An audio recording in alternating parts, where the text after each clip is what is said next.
Hello friends, I am glad to see you again. Today I will tell you about the HOA that is trying to take away my house.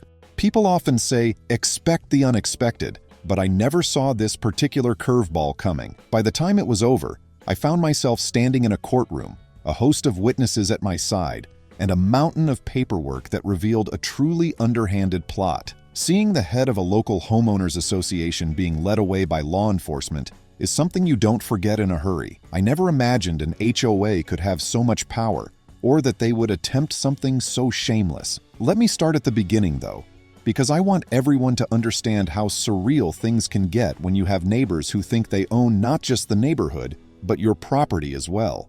Growing up, I spent my summers at my grandfather's house, which sat in a quiet suburban community that prided itself on uniform lawns, matching mailboxes, and neatly trimmed hedges. My parents both worked full-time, so during school breaks, I'd stay with Grandpa.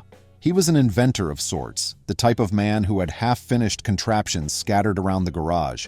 He also had a dusty old record collection that we'd play every evening, letting swing music echo through the halls as I danced around in the living room. For me, that house carried some of the happiest memories of my childhood. It's where I learned to ride a bike in the cul-de-sac, how to tend a small vegetable garden, and how to fix squeaky doors using a bit of elbow grease and Grandpa's extra-thick machine oil. Despite the carefree atmosphere inside our home, the neighborhood itself had a bit of an odd vibe. You know the type. Well-groomed people walking perfectly manicured dogs, everyone following an unwritten dress code. The local homeowners association took itself very seriously. Folks would get notices if their trash cans were at the curb a minute late, if their grass was an inch too high, or if they dared to plant flowers that weren't on some secret approved list. As a kid, I remember thinking that the neighbors were unreasonably fussy. Grandpa, though, seemed to handle it all with a polite nod. He'd wave to the HOA folks and say, "No worries, I'll fix it." Then he'd do whatever he wanted anyway. There was a certain charm about him that allowed him to get away with bending the rules without stirring up too much hostility. Over time, Grandpa's health began to decline. By the time I went off to college, he was battling arthritis and high blood pressure, and he didn't tinker in the garage as much anymore. However, he was stubbornly independent, insisting he was perfectly capable of managing the house. I'd come by whenever I could, especially after I found a job in a nearby city, but I always got the sense that the HOA had grown less tolerant of his eccentricities. One of their biggest grievances was that he often repaired things around the neighborhood for neighbors who either couldn't afford professional help or just didn't want to pay for it. Grandpa never asked for payment, but the HOA disliked that he was doing unapproved work on people's fences or mailboxes. There were rumors he had been pulled aside by certain board members and given warnings, but he never talked about it much. He would just shrug and say, "They're on a power trip, I can handle it." It wasn't until his funeral that I discovered the first hints of a looming storm. Grandpa's will was straightforward, naming me as the sole heir of his house. I didn't know exactly what I'd do with it.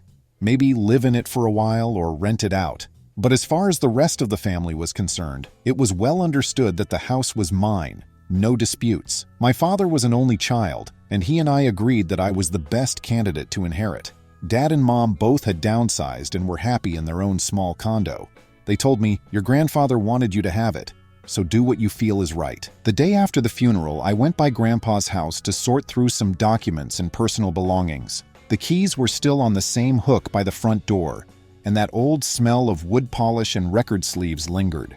For a moment, I just stood there, taking it all in, remembering how we used to cook breakfast together in the kitchen. While rummaging through a drawer in the foyer, I stumbled upon a letter from the Homeowners Association. It was fairly generic, something about paying dues and abiding by certain guidelines. But attached to it was a curious contract. I glimpsed a signature on the last page and recognized Grandpa's distinct scrawl. At first, I didn't think too much about it. He had to sign all sorts of things for the HOA, like permission slips for tree removal or small repairs. But the lines on the final page mentioned something about the property transferring upon the occupant's passing. My pulse quickened. Confused, I read through it carefully.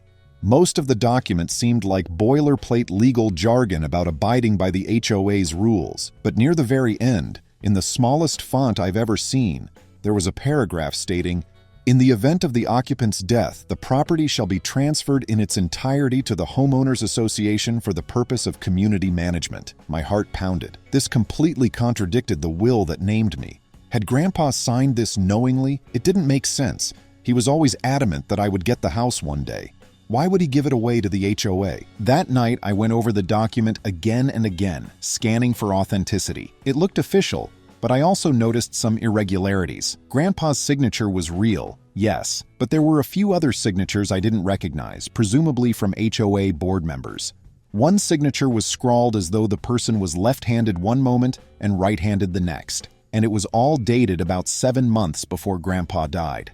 I remember that time frame well because that was around the period he was hospitalized for a few weeks with severe pneumonia. He was not in good shape, and the doctors had him on medication that sometimes made him groggy. Could the HOA have taken advantage of him during that vulnerable time? My next step was to call an attorney friend, someone named Leah, who I met through a college buddy. While real estate law wasn't her specialty, she understood enough to point me in the right direction. She told me to get everything: Grandpa's will, the contract, the proof of the signature date, and any other relevant paperwork, and schedule an appointment with a real estate lawyer. She also said if this contract was legitimate, it could cause a headache because HOAs are notorious for having complicated fine print. But she added that it was extremely unusual for an HOA to lay claim to the entire property. In fact, in some states, that might be unenforceable if it conflicts with a valid will, especially if there's evidence the contract was signed under questionable circumstances. Meanwhile, I tried not to panic, but I could barely sleep. If the HOA decided to assert that the property was now theirs, it could cost me tens of thousands in legal fees to fight them. Then there was the emotional toll. Grandpa had meant for me to inherit this place, the one constant in my childhood. The notion that an overzealous association could just snatch it away, thanks to some slyly inserted paragraph, made me furious. And beyond anger, I felt sad that Grandpa was preyed upon in this way, if indeed that's what happened. I started digging into the HOA leadership, which was apparently chaired by a man named Roger. People described him as fairly well-mannered in public, but a ruthless stickler behind closed doors. Rumor had it that he had forced several older residents to make modifications or face massive fines. He also had a questionable reputation for advising people on what they should sign. This was obviously secondhand gossip, but the more I heard, the less comfortable I felt. My next-door neighbor, a friendly guy named Clay who'd known Grandpa for 20 years, said, "Your granddad never liked that guy. He told me once that Roger was always eyeing his property, making comments like, 'What a beautiful lot, prime location in the community.' Grandpa used to say, 'That man wants to own the whole block one day.' I guess he wasn't entirely wrong." I tried to do everything by the book, so I wrote a formal letter to the HOA, introducing myself as the rightful heir and explaining the situation. I attached a copy of Grandpa's will. I politely asked for clarification on that suspicious contract. Initially, I didn't accuse them of anything. I just wanted to see how they'd respond. A few weeks went by, and I received a curt reply from the HOA's official mailing address. They acknowledged receipt of my letter, but stated that per the legally binding contract, the property belonged to them. They demanded I remove my belongings from their premises or face legal action. I was stunned. The next day, I scheduled a consultation with a real estate lawyer named Gerard. He was a calm and methodical professional who took careful notes as I laid out the entire story. Gerard said that in all his years, he'd never encountered an HOA actually claiming full ownership of a house after a resident's death. It wasn't unheard of for an HOA to have an option to purchase the house at fair market value under certain bizarre bylaw conditions, but an automatic transfer, that was new. He suspected something shady, especially considering the time frame Grandpa supposedly signed it. We decided to pursue a case, challenging the contract's validity. Our primary argument would be undue influence and the questionable mental state of Grandpa when he'd been ill. We'd also challenge the contract's legality, because it directly clashed with a will that had been properly executed with witnesses. Throughout this process, I had to keep my parents informed. They were appalled, but not entirely surprised. Dad recalled that Grandpa once mentioned Roger's visits while Grandpa was sick. Apparently, Roger came over multiple times with paperwork, which Grandpa never fully explained. At the time, Dad assumed it was related to repairs or compliance forms, but in hindsight, it seemed more sinister. My mother was livid. threatening to contact every local news station and talk about elder abuse if things didn't get sorted quickly. I asked her to hold off on any public crusade until we knew exactly what we were dealing with legally. At the same time, other issues started brewing. The HOA refused to let me onto the property to retrieve certain belongings, claiming that since it was now theirs, I was trespassing every time I stepped onto the driveway. Of course, I still had a key in the original deed, so I decided to go in anyway. But each time I did, I got these nasty letters or phone calls. One morning, I arrived to find a brand new lock on the front door. Furious, I called the local police department. The responding officer said it was a civil matter and suggested I consult my lawyer. So I passed this development on to Gerard, who promptly filed an injunction to prevent the HOA from interfering with my access until the courts could decide who actually owned the property. By that point, the legal wrangling was in full swing. While all this was happening, I heard from Clay that Roger and the rest of the HOA board were telling neighbors that Grandpa was in massive arrears on his HOA dues and that this transfer of property was the result of some settlement. Of course, I looked into that claim and it was utterly false. Grandpa had never missed a payment. I had the receipts, bank statements, and everything. This defamation only solidified my resolve to see this through. Roger was not just overstepping. He was lying to everyone to justify his position. If they were willing to fabricate overdue dues, who knows what else they might have faked. In the midst of gathering documents, I discovered something crucial in Grandpa's attic, an old filing cabinet locked with a small key I found in his nightstand. Inside were meticulously kept records of every check Grandpa ever wrote to the HOA, all marked as cleared by the bank. He must have known he might need these receipts one day. I also found a letter from a past HOA president, dated years before, thanking Grandpa for his help in repairing the community's sidewalks at no personal charge. The letter read, "Your generosity and skill have saved the residents thousands of dollars. We appreciate your kindness." It was a complete contrast to the current tone of hostility. The more I read, the more I realized the real change happened when Roger took the helm. He seemed to want to turn the HOA into his personal kingdom, and Grandpa was one of the first people he targeted. Knowing Grandpa's generosity, it wasn't hard to see how Roger might have manipulated or intimidated him when Grandpa was sick. The court case took a few months to organize, but the tension in the community was climbing every day. Some neighbors were on my side, openly criticizing the HOA board. Others believed the board's claims that Grandpa had left the property to them in lieu of alleged fines. Meanwhile, my attorney, Gerard, was meticulously building our case. He hired a handwriting expert to analyze Grandpa's signature on the suspicious contract. The expert determined it was authentic, but noted that the sign date lines were unusual, as if someone guided Grandpa's hand, or that Grandpa might have been heavily medicated. In short, it added credence to the argument that this was not a normal signature scenario. Simultaneously, my parents and I hired a private investigator named Myron to look into Roger and the board members who had also signed. Myron was thorough and discreet. He found out that the signature from one of the other board members belonged to an individual who had actually moved out of the state 3 years prior to the contract's date. That was a massive red flag. If the contract was dated 7 months before Grandpa died, how on earth could a person who lived across the country by then have signed it in person? Myron's discovery indicated potential forgery, or at least some fraudulent backdating. This evidence was a goldmine for our case. But that wasn't all. Myron also learned that 2 other elderly residents in the community had faced suspicious legal troubles related to their properties. One had managed to refinance, and the other moved in with relatives. But in both cases, they reported that the HOA had tried to impose massive fines out of nowhere. Myron speculated that Roger might have used intimidation tactics to accumulate properties at a discount or get people to sign them over. For one reason or another, those residents didn't push back legally. But in my situation, I wasn't about to roll over. This was my grandfather's legacy and my rightful inheritance. There was no amount of pressure that would make me surrender without a fight.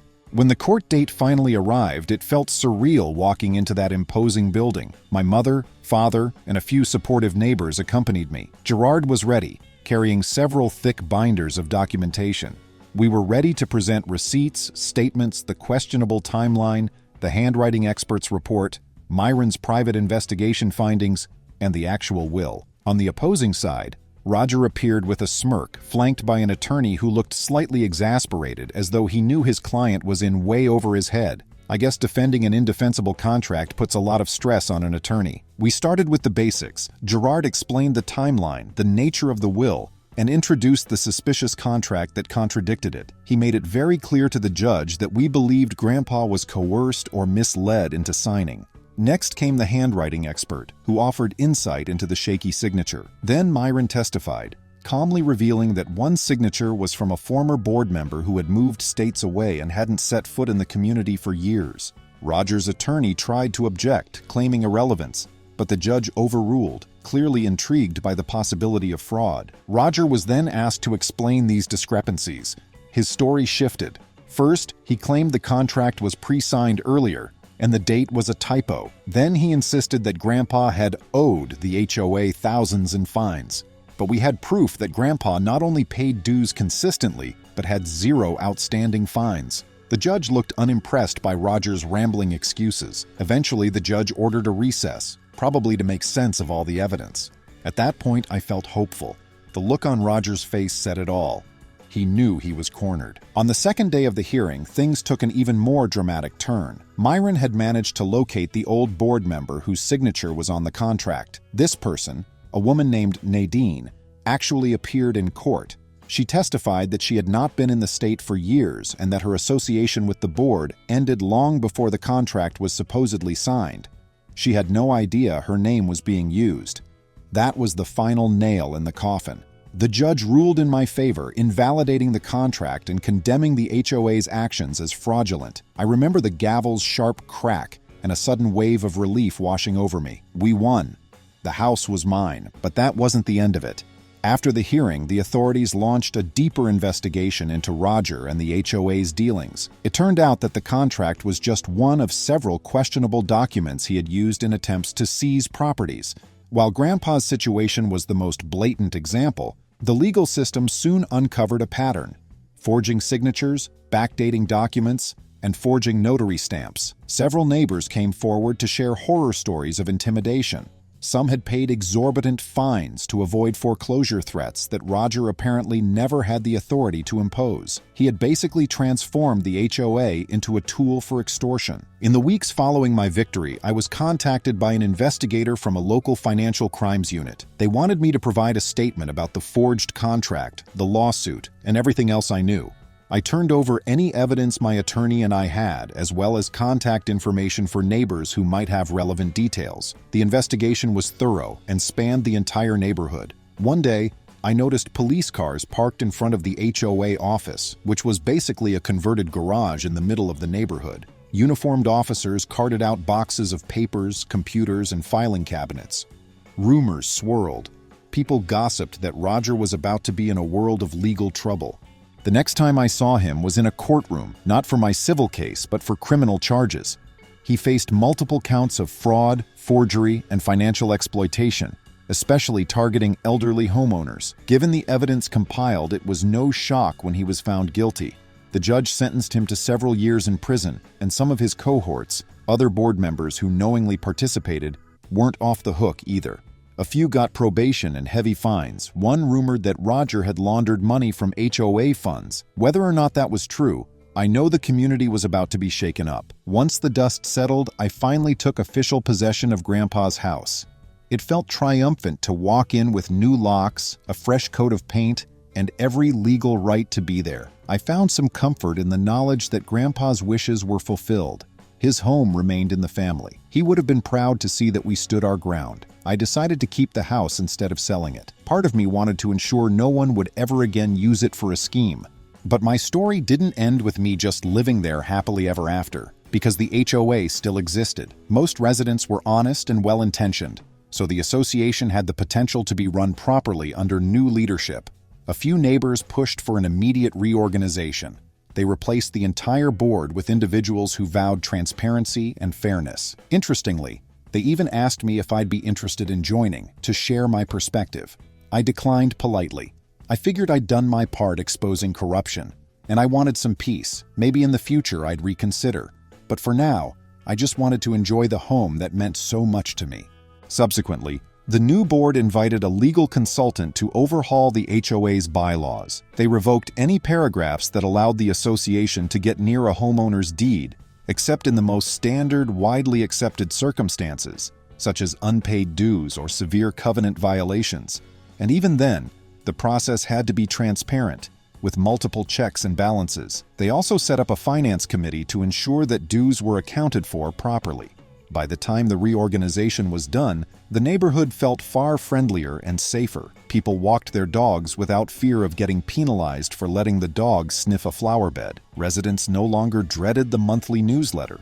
The new board even organized community events like cookouts and garage sales, which Grandpa would have loved. Meanwhile, I had my own subplots to resolve. While sorting through Grandpa's old belongings, I discovered half-finished projects in the garage. One was an old steam-powered coffee machine, his pet project I recall him bragging about. I spent months tinkering with it, partly as a tribute to him and partly because it was a puzzle that needed solving. Working on it helped me grieve. The little contraption ended up working, though it sputtered and spurted more water than coffee. I also found an entire stack of diaries Grandpa wrote from his early days as a machinist, chronicling everything from his first job to the day he bought this house. Through these diaries, I realized how meaningful the property was to him. He described planting the oak tree in the backyard, which was now tall and robust, providing shade during hot summer days. The diaries became my personal time machine into the man Grandpa was long before I was born. While all that was going on, I was also dealing with normal life. My fiancée, Marina, moved into the house with me, and we began to fix it up to our tastes. We replaced the old carpets with hardwood, repainted the walls, and turned the dusty den into a bright study. Despite these changes, I kept Grandpa's workshop largely the same, storing his tools neatly and leaving up the pegboard where he'd hung each wrench in perfect alignment. Occasionally, I'd see neighbors pass by, glance in the open garage door, and remark how they remembered Grandpa's workshop. It became a sweet reminder of how he touched the community in a positive way, overshadowing all the negativity that Roger tried to bring upon us. Marina and I also got our own share of comedic HOA run-ins during the transitional period. One day, we got a notice about our mailbox color. Apparently, it was too bright and violated aesthetic guidelines. But the notice was quickly retracted when the new board realized those guidelines were outdated and had never been properly enforced. Another time, a neighbor tried to scold us for putting up a small picket fence in the back without prior approval. But the new board assured us that backyard modifications didn't require that level of scrutiny. These mini controversies felt mild compared to the ordeal we had just gone through, so we actually found them funny. It was a reminder that HOAs can serve a purpose, like preserving property values and keeping neighborhoods maintained, but only when they operate ethically, without letting power-hungry individuals run amok. A few months after we settled in, the same detective who handled part of the criminal investigation against Roger reached out to me. He wanted to let me know that Roger had accepted a plea deal that locked in a multi-year sentence, and several of the fraudulent acquisitions he attempted were being reversed. It appears the unscrupulous scheme was grander than I initially imagined. He'd targeted not just Grandpa, but also other elderly homeowners who might have had confusion due to illness or language barriers.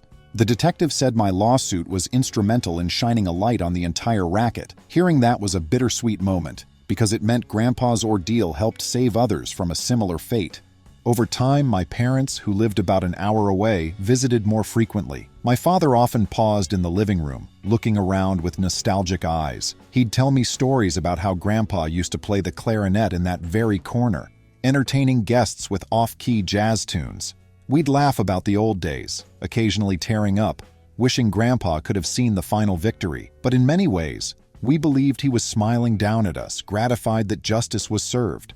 I think that was part of the healing process for all of us, acknowledging that despite the heartbreak, we had honored his memory by fighting for what was right. During one of those family visits, Clay and a couple of neighbors dropped by with a casserole, telling me they were thankful for my perseverance against Roger. They explained that a few older residents had come dangerously close to losing their homes before my case blew everything open. One neighbor, who had kids living several states away, said she was bullied with constant threats of liens if she didn't pay arbitrary penalties.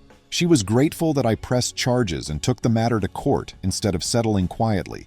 which might have let the HOA continue its intimidation. Hearing how many people were affected reminded me that sometimes standing your ground has ripple effects that benefit more people than you'd ever expect. Meanwhile, the reformed HOA had scheduled an open forum for the community, meant to discuss the new direction. It was an interesting event. A few of the newly elected board members were clearly trying to distance themselves from anything related to Roger's era. They stated that all unethical agreements were being nullified. They apologized to me publicly, though I never heard a personal apology from Roger, not that I expected one. Some folks asked if I'd want restitution or some compensation from the HOA itself. I considered it, but in the end, I opted not to request additional damages from the board. I'd already spent a lot of energy on the lawsuit, and I simply wanted to move on.